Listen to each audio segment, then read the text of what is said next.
MNT news network पर आप सभी का स्वागत है। साथियों, कल मई दिवस है, अर्थात अंतर्राष्ट्रीय श्रमिक दिवस इसको कहा जाता है।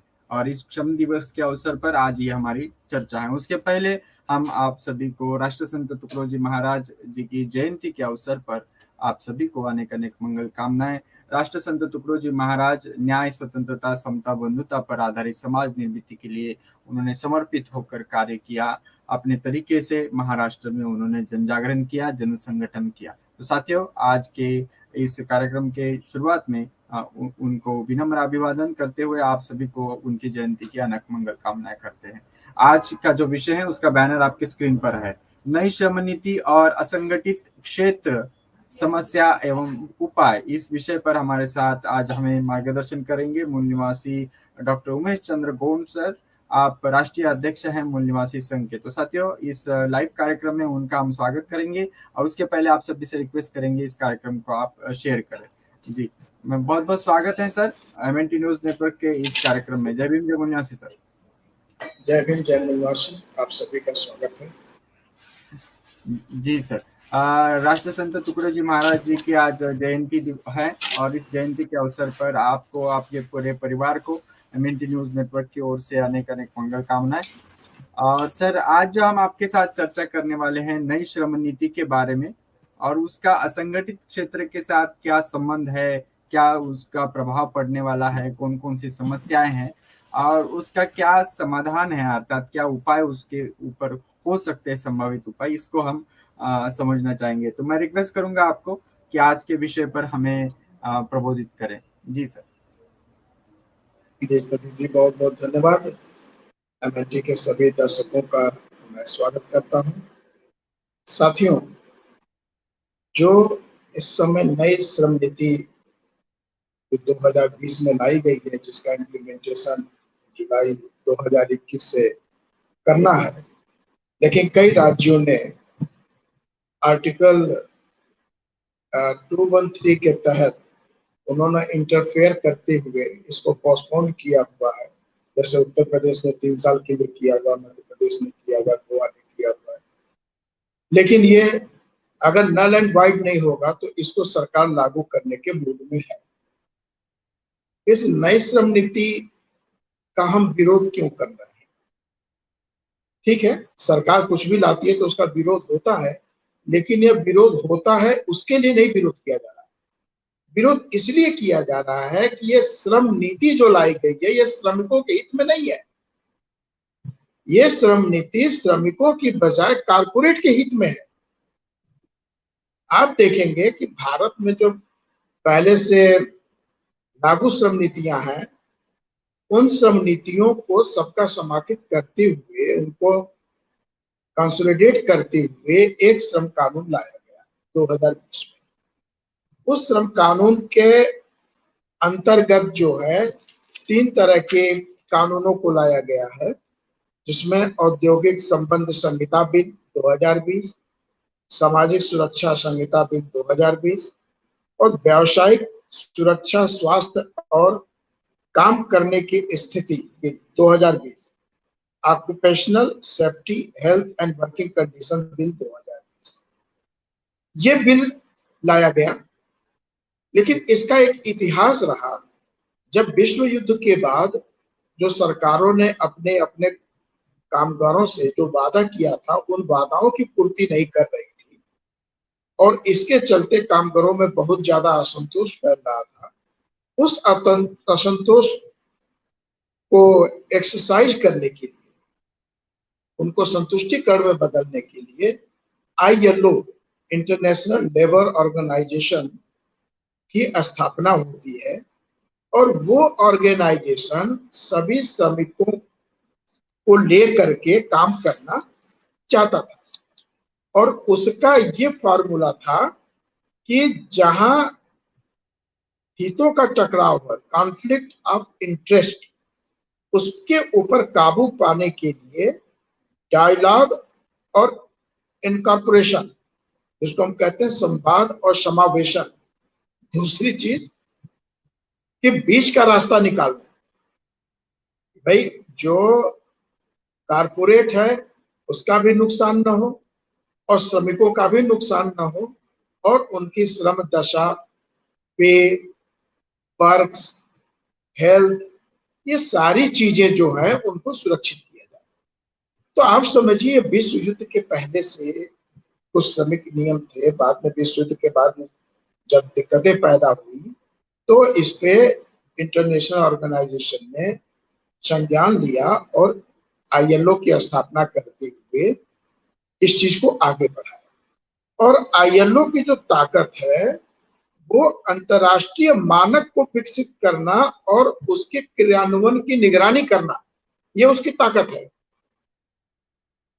अब देखिए, जब भारत के अंदर कोविड-19 महामारी का प्रकोप छाया और इसका एक फायदा उठाते हुए सरकार ने नई श्रम नीति लाई और इस श्रम नीति के तहत उसने साफ साफ जो उसका आर्थिक एजेंडा है पूंजीवाद का, उस पूंजीवाद के एजेंडे को मजबूत करने के लिए और कारपोरेट को फायदा पहुंचाने के लिए, क्योंकि आप देखेंगे इसके पहले भी डिबेट हुए हैं जिसमें स्पष्ट रूप से प्रूफ किया गया कि ये सरकार कोविड-19 के पीरियड में जो इंडस्ट्रीज बंद थी उस इंडस्ट्रीज को कैसे कंपनसेट करेगी।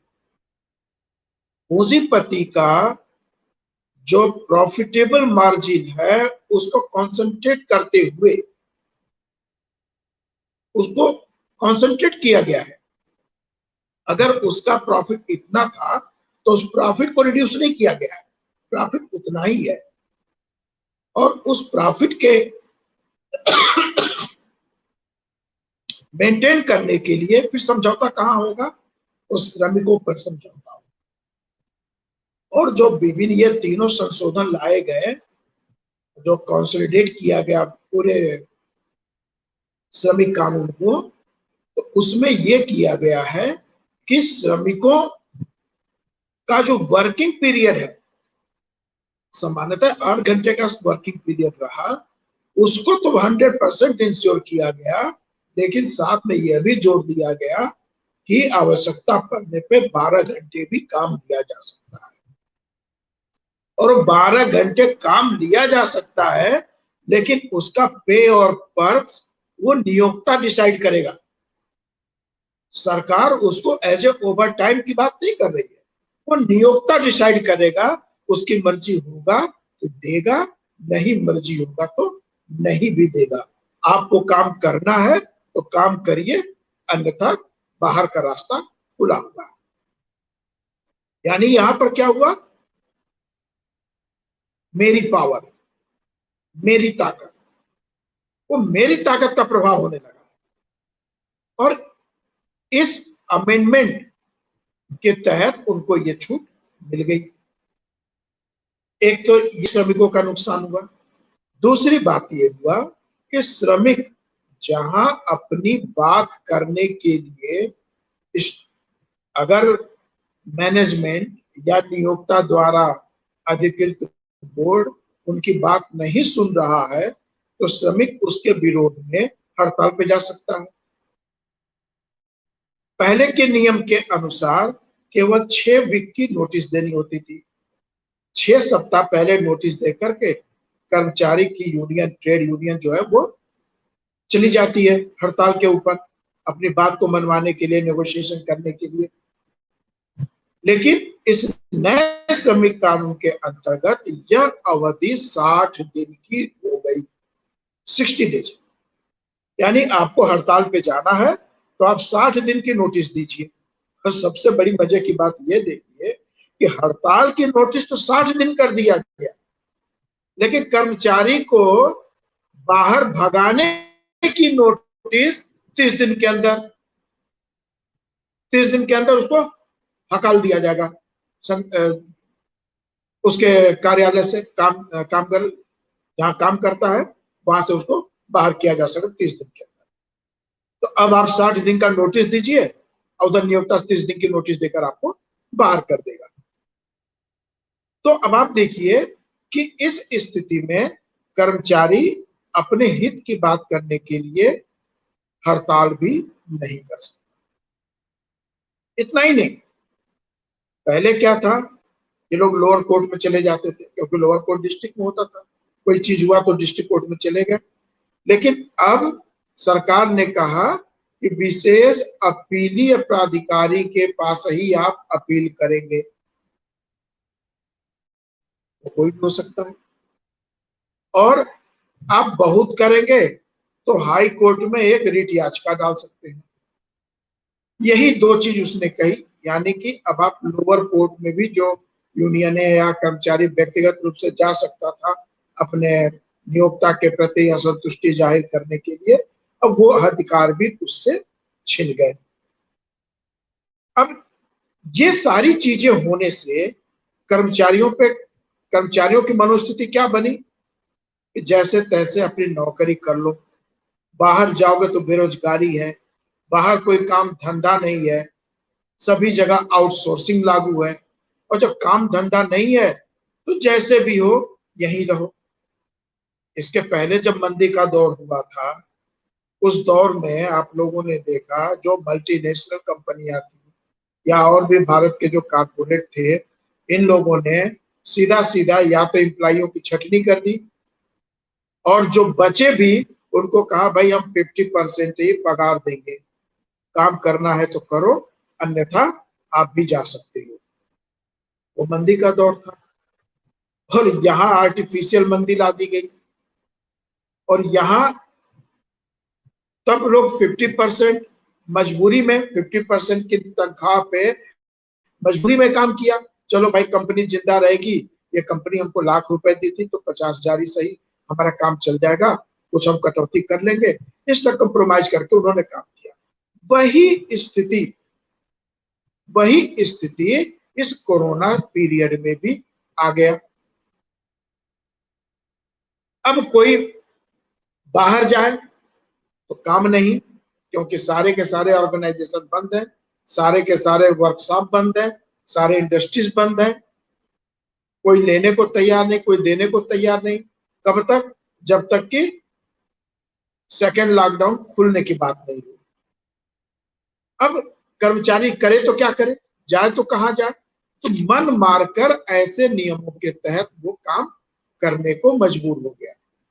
लेकिन कुछ लोगों ने उसी दौरान ऑब्जेक्शन लिया, सड़क पे भी उतरने की तैयारी की, ऑनलाइन लोगों ने डिबेट किया, तो सरकारों ने उसको 213 के अंतर्गत अपनी पावर को यूज करते हुए उस पर रोक लगा दी और कहा नहीं ठीक है, अब तो अभी सस्पेंड है ये, आप लोग काम करो जैसे कर रहे थे। लेकिन अभी सस्पेंड है वो, उत्तर प्रदेश ने 3 साल के लिए किया है, और 3 साल बीतने में कितना समय लगेगा? और सरकार ने अगर ये श्रम कानून लागू कर दिया तो हमारे लोगों की स्थिति बंधुआ मजदूर की तरह होकर रह जाएगी।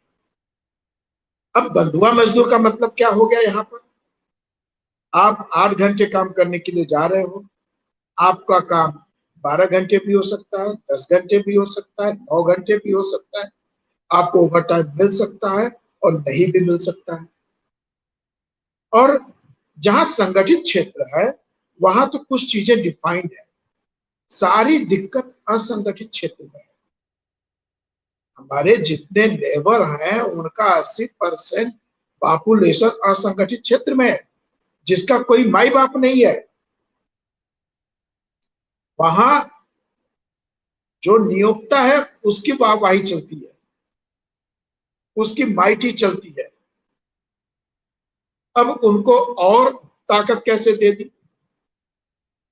जहां रूल रेगुलेशन बताने की, करने की, फॉलो करने की, नियम कानून बनाने की जिम्मेदारी 100 कर्मचारी या उससे अधिक होते थे तो नियोक्ता की होती थी। अब उस क्लास को हटा करके नए श्रम कानून के अंतर्गत 300 कर्मचारी पर ला दिया कि 300 कर्मचारी या उससे ज्यादा होंगे तब नियोक्ता की जिम्मेदारी है कि वो नियम कानून बनाए वर्किंग प्लेस के लिए, और भी जो पेपर्स बनना है, कितना देना है, वो नियम कानून बनाए और कर्मचारी को बताए कि आपको इतना मिलेगा। अब जो 300 से कम है न वो नियम कानून बनाएंगे न बताएंगे। अब इसमें जो ऑब्जेक्शन करेगा उसको तुरंत बाहर के गेट का ताला दिखा देंगे, भैया तुम जाओ, तुम्हारे ताला बंद है। इस तरह से ये पूरी की पूरी प्रक्रिया पूंजीवाद को सपोर्ट करने के लिए इस सरकार ने उनको एक तरह से गिफ्ट दिया है। चलो भाई, जो तुम्हारा नुकसान हुआ है कोरोना में, हम उसको इस तरह से कंपनसेट कर रहे हैं। तुम 4 घंटे एक्स्ट्रा काम ले सकते हो, तुम लेके अपनी नुकसान की पूर्ति कर लो। अभी एक चीज आई है इसमें जो कि मैं समझता हूं कि सही दिख रहा है। सामाजिक सुरक्षा संहिता बिल 2020 के धारा 6, इसके तहत कहा गया है कि राष्ट्रीय सामाजिक सुरक्षा बोर्ड की स्थापना की जाएगी, जो असंगठित क्षेत्र के मजदूरों के हित के लिए समय समय पर सरकार को सलाह देंगे, जिससे कि ये अस्थायी टेम्पररी तौर पे काम करने वाले मजदूर या श्रमिक वो लाभान्वित होंगे। और इसके लिए जो है अस्थायी मजदूर, जिसको हम लोग गीगा वर्कर भी बोलते हैं, गिग वर्कर, तो गिग वर्कर की सामाजिक सुरक्षा के लिए जो कंपनी का वार्षिक टर्नओवर है, एनुअल टर्नओवर है, उसका 1 से 2% अंश जो है इन गिग वर्कर एम्प्लॉइयों के वेलफेयर के लिए उसे खर्च करना होगा। दूसरी चीज ये है कि जो आपका इंटरस्टेट माइग्रेंट वर्कर है, इनकी कोई परिभाषा पहले हुआ करती थी, अब वो भी खत्म हो गई एक तरह से। जो इसमें सबसे बड़ी बात आई है, occupational safety health and working condition bill 2020 के अंदर इसमें जो परिभाषाएं बनाई गई हैं वो सब परिभाषाएं नहीं बनी, और वो वैसे शब्द ज्यादातर इस आचार संहिता में प्रयोग किए जा रहे हैं, लेकिन उनकी परिभाषाएं, डेफिनेशन नहीं दी गई उसके अंदर। जैसे उदाहरण के लिए कि मैनेजर, प्रबंधक की परिभाषा उसमें नहीं दी गई। उसमें उस श्रमिक की भी परिभाषा नहीं दी गई जो 18,000 या उससे अधिक का अपना आय अर्जित करता है। पहले जो था, क्या कहते हैं, अंतरराज्यीय श्रमिक जो प्रवासी होते थे, तो अंतरराज्य प्रवासी श्रमिकों की परिभाषा जो है 2019 यानी इस बिल के साथ बदल गई है। अब इसके अनुसार जो है कोई व्यक्ति स्वेच्छा से किसी दूसरे स्टेट में काम करने के लिए जाता है या काम की तलाश में जाता है और उसकी आय 18,000 रुपए या इससे अधिक है, तो उसको अंतरराष्ट्रीय प्रवासी श्रमिक कहा जाएगा। यानी दूसरे स्टेट में जो गया और उसको वहां पे 18,000 से ज्यादा की इनकम हो रही है, तभी उसको अंतरराष्ट्रीय श्रमिक कहा जाएगा। अंतरप्रांतीय श्रमिक कहा जाएगा, क्योंकि अंतरप्रांतीय श्रमिक को कुछ और लाभ वहां मिल रहा है। लेकिन जो उससे कम वाले हैं, जो 17,999 हो गए या और भी कम हो गए, उनकी परिभाषा उसमें नहीं आएगी, और उनको जो दूसरे स्टेट में अंतरराज्यीय श्रमिक के रूप में काम कर रहे हैं, वहां उनको इसकी मान्यता नहीं मिलेगी। तो अब आप देखिए कि ये जो चीजें हैं, ये तो एक हाईलाइट है। अगर पूरी चीजों को वास्तव में जब इम्प्लीमेंट किया जाएगा, तब इसके और भी सारी चीजें निकल कर आएंगी और बहुत सारे विवाद खड़े होंगे। लेकिन उन विवादों पे लगाम लगा दिया कि आप हड़ताल नहीं कर सकते और आप कोर्ट में नहीं जा सकते, लोअर कोर्ट में नहीं जा सकते, आपको अपीलेट अथॉरिटी के पास जाना है या फिर आप हाई कोर्ट में जाइए। यानी अच्छा खासा पैसा आप खर्च करिए, और उसके बाद भी क्या होगा क्या नहीं होगा, ये सारी चीजें इसमें इन्होंने कर दी। अथवा सीधे सीधे हम कहें कि ये श्रमिकों के हित में कानून नहीं बना, बल्कि कारपोरेट के हित में कानून बना है। और ऐसे कानून को रद्द करना है, इसलिए रद्द करना है कि जो पहले से चीजें चली आ रही हैं, मतलब कि 1880 के दशक से जो लेबरों के वेलफेयर ओरिजिनेटेड वर्क को किया गया, उनके संघर्षों से, उनके फायदे के लिए, उनके सामाजिक सुरक्षा के लिए, आर्थिक सुरक्षा के लिए जो कानून लेकर आए गए, उन कानूनों पे एकदम से भारत में ताला लगाने का प्रयास किया। ये नटशेल में इतना कहा जा सकता है। अब सबसे बड़ी बात यह है कि इसका उपाय क्या है, इसको कैसे रोके। आज की जो स्थिति बनी हुई है, देखिए सरकार ने भी बड़ी शैतानी दिमाग से, बड़ी शैतानी दिमाग से कार्य किया है। उसने इन असंगठित क्षेत्र के मजदूरों को हैंड टू माउथ करके रख दिया। पहला स्टेप कोरोना पीरियड में, यानी कि मार्च 2020 से जो लॉकडाउन लगा, वो कहीं जाके अक्टूबर में रिकवर हुआ। बीच बीच में लॉकडाउन का शोर बजता रहा, लेकिन सबसे बड़ा लॉकडाउन वही था। अक्टूबर के बाद फैक्ट्रियां खुलनी शुरू हुई, अक्टूबर महीने से ले लीजिए, जैसे भी करिए, क्योंकि उनकी दीपावली आ गई थी, तो उनका दिवाला न निकले तो इसमें खोल भी दिया गया। तो अब उसके बाद जो कोरोना काल के अंदर 5 किलो अनाज की स्कीम चलाई गई थी इन लेबर वर्करों के लिए गांव गांव में, ये स्कीम ऐसी रही, ये दुधारी तलवार हो गई। पहली चीज कि उनका आत्मसम्मान ऐसे ही नष्ट करो। दूसरी चीज, उनको मुफ्तखोर बनाओ। और आलम ये रहा कि जिनका पेट उससे भरने लगा, वो फिर बॉम्बे, दिल्ली, कलकत्ता कमाने भी नहीं गए। वो गांव में बैठे अभी भी 5 किलो राशन की लाइन लगा रहे हैं। कुछ तो जब मैं गुजरात दौरे पर था, वहां ये पता चला कि साहब ये लोग 5 किलो अनाज उठाते हैं, इस गली से उठाते हैं और उस गली में गाड़ी खड़ी रहती है, वहां बेच देते हैं। कहते हैं पैसा मिल गया, अब कुछ हम बाहर श्रम कर लेंगे तो हमारा काम आराम से चल जाएगा। तो कहने का कुल मतलब यह है कि जो तुम्हारे को 4 घंटे एक्स्ट्रा काम करके पेमेंट नहीं मिल रहा था, तो हम उसको कंपनसेट यहां से कर दे रहे हैं।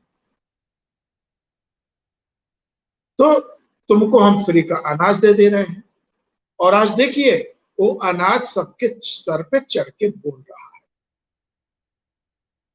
गांव की स्थिति आप देख के सर पे करिए, सबके सर पे वो चढ़ के बोल रहा है।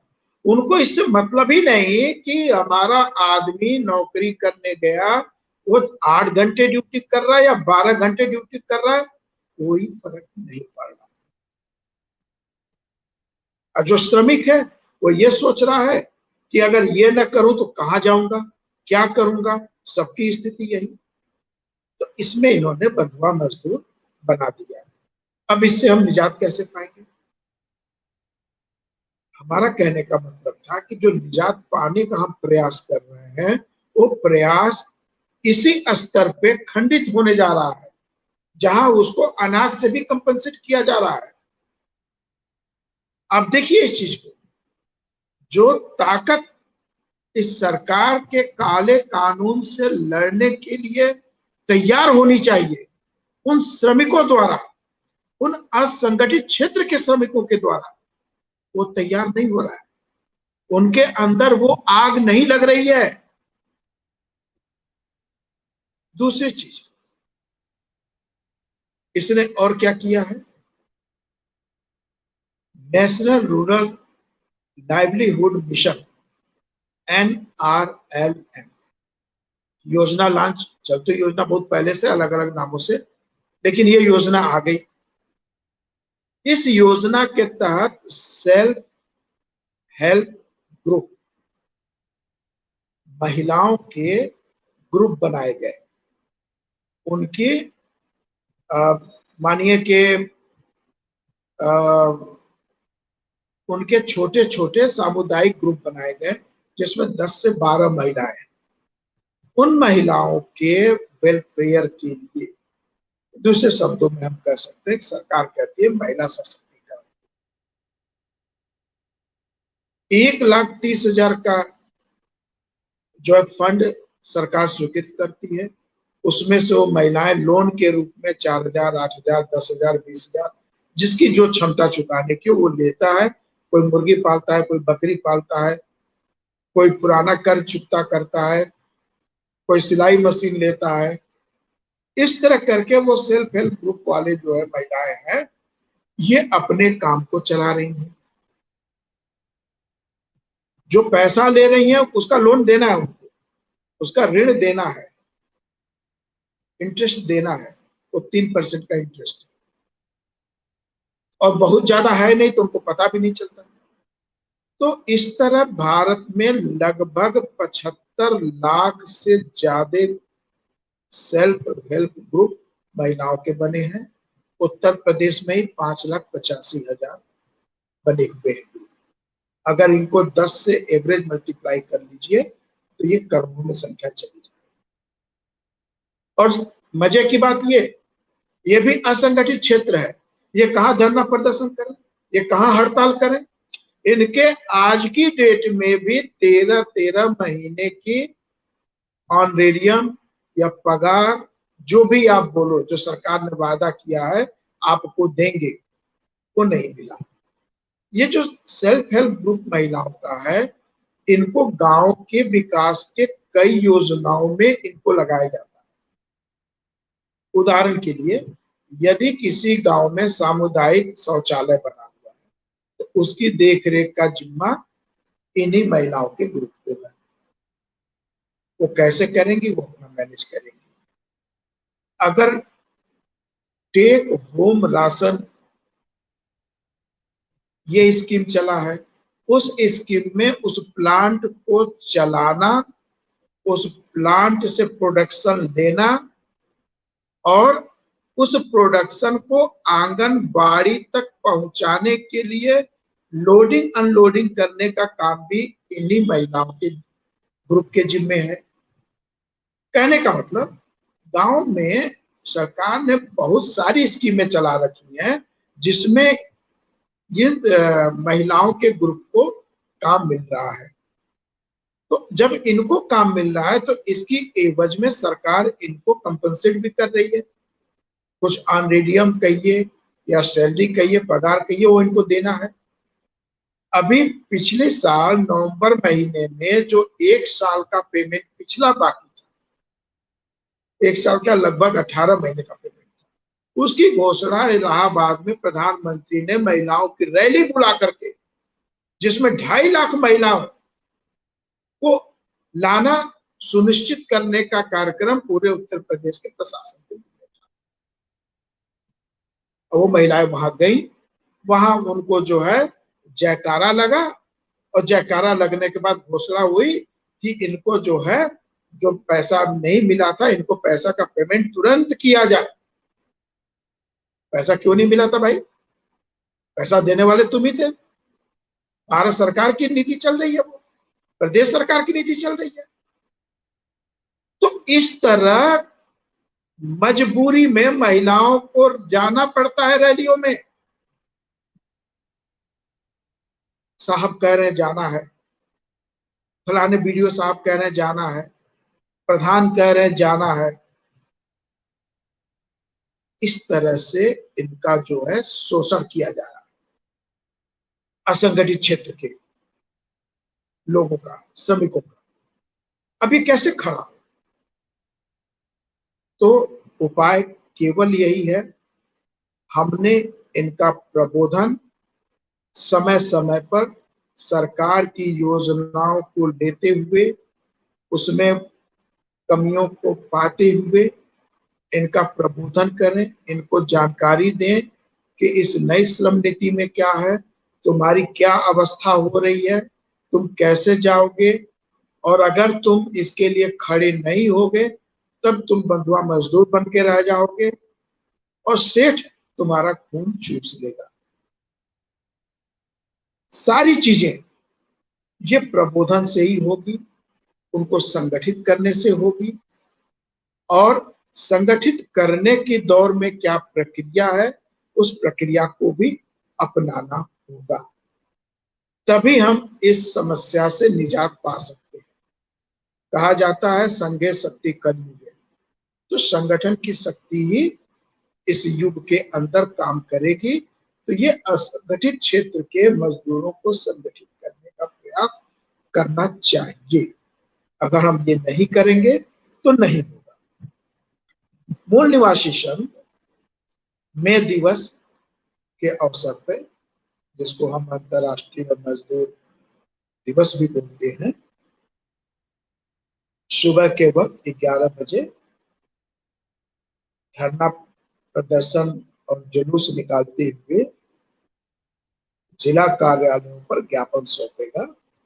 उस ज्ञापन में 7 मांगे हैं और ज्ञापन का आधार आप लोगों को सर्कुलेट हो चुका है, जिसमें मुख्य चीज है असंगठित क्षेत्र, निजीकरण और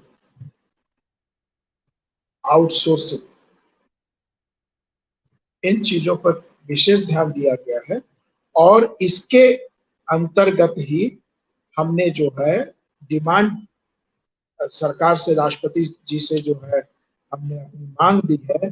पहला मांग है कि नया श्रम कानून को वापस लिया जाए। एक शब्द, नया श्रम कानून को वापस लिया जाए। दूसरी मांग है कि श्रमिकों के लिए जो 12 घंटे कार्य निर्धारण की बात हो रही है उसको खत्म करते हुए पूर्व के भांति 8 घंटे के ही कार्य को रखा जाए, या उसके ऊपर जो व्यवस्था थी कि 8 घंटे के बाद जो कार्य होता था उसको ओवर टाइम के रूप में कंपनियां कंपनसेट करती थी, तो वो व्यवस्था में चाहिए। तीसरी चीज, आपको पता है कि उत्तर प्रदेश में न्यूनतम मजदूरी कुछ और है, मध्य प्रदेश में कुछ और है, गोवा में कुछ और है, बॉम्बे में कुछ और है।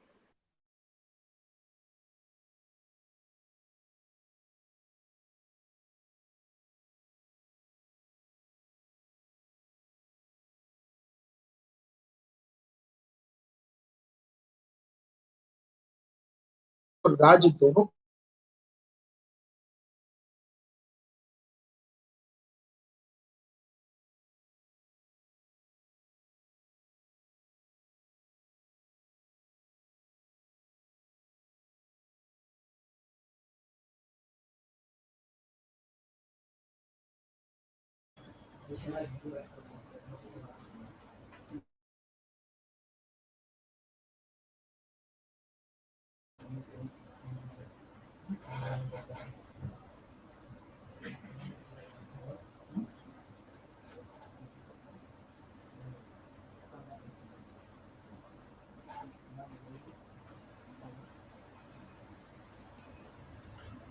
शायद उन तक हमारा संपर्क टूटा है।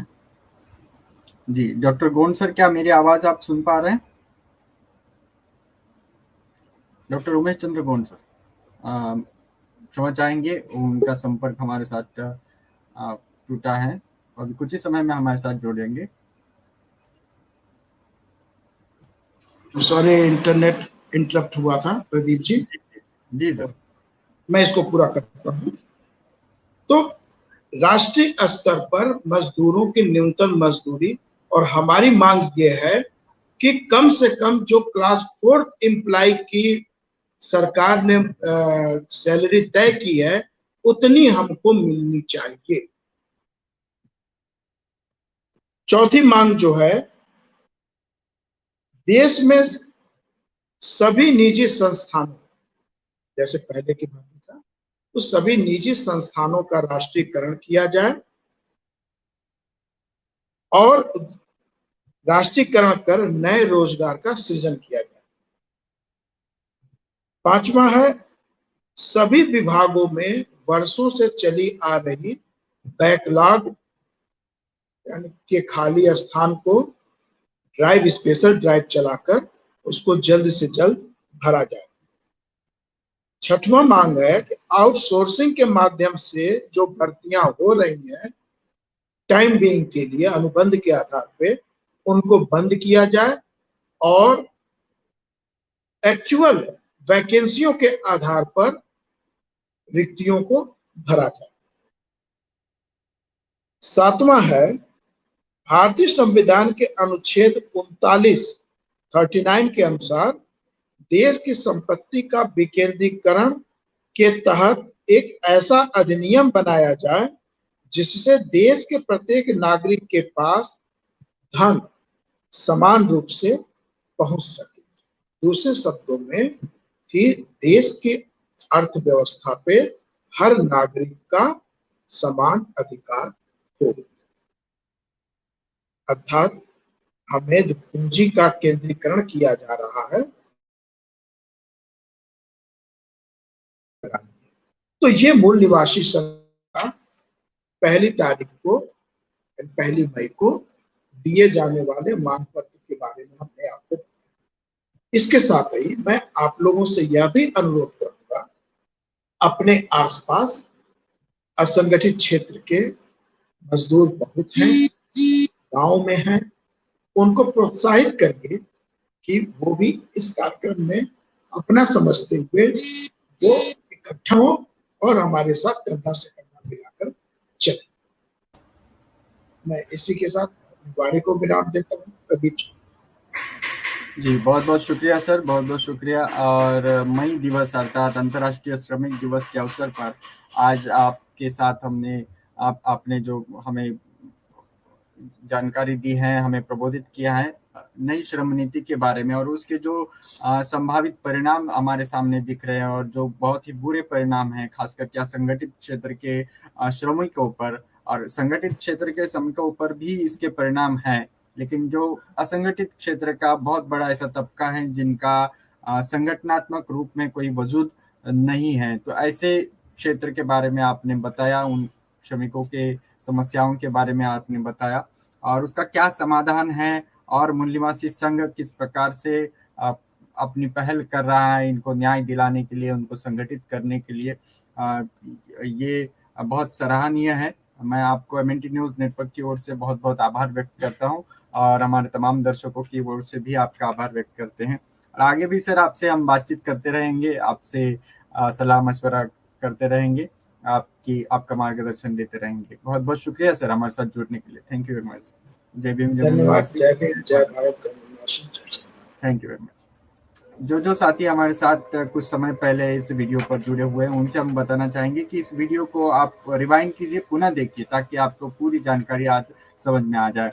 और कल मई दिवस है, मई दिवस के अवसर पर आपको बहुत बहुत आपको मंगल कामनाएं देते हैं और आपको ये इस बात के लिए सूचित करते हैं कि कल जो कार्यक्रम हो रहा है पूरे देश भर में उसमें आप शामिल हो जाए। बहुत बहुत शुक्रिया। कल के कार्यक्रम की जानकारी देंगे कल सुबह 10 बजे अर्थात रविवार को 1 मई 2022 को सुबह 10 बजे एमएनटी न्यूज नेटवर्क पर मूल निवासी सभ्यता और कलाचार में राष्ट्रसंत तुकडोजी महाराज के बारे में जानकारी दी जाएगी। उनका जीवन, कार्य और विचार और प्रेरणा क्या है, इस विषय पर मूल निवासी प्रतीक्षा दापुरकर सामाजिक कार्यकर्ता महाराष्ट्र वो हमें इस विषय पर बताएंगे। राष्ट्रसंत तुकडोजी महाराज महाराष्ट्र के एक संत हुए आधुनिक भारत में, बाबा साहब अम्बेडकर के और राष्ट्रसंत गाडगे महाराज के वे समकालीन रहे हैं, उनके बारे में कल जानकारी दी जाएगी। और कल रात्रि 8:30 बजे हमारे एमएनटी न्यूज नेटवर्क के इंग्लिश लाइव कार्यक्रम में, इंग्लिश वीकली कार्यक्रम में लेबर डे के स्पेशल एपिसोड में हम कल इंटरव्यू होगा मूल निवासी शिरीन संजू लोखंड मैम के साथ, एडिशनल लेबर कमिश्नर है मुंबई से, उनके साथ कल बातचीत होगी, उनका साक्षात्कार होगा। विषय है world labour day and problems of today's labour and way forward. इस विषय पर कल उनके साथ साक्षात्कार होगा इंग्लिश वीकली में। तो साथियों पुनः मिलेंगे कल सुबह 10 बजे और रात्रि 8:30 बजे। तब तक दीजिए इजाजत। जय भीम, जय मूल निवासी, जय भारत, जय संविधान।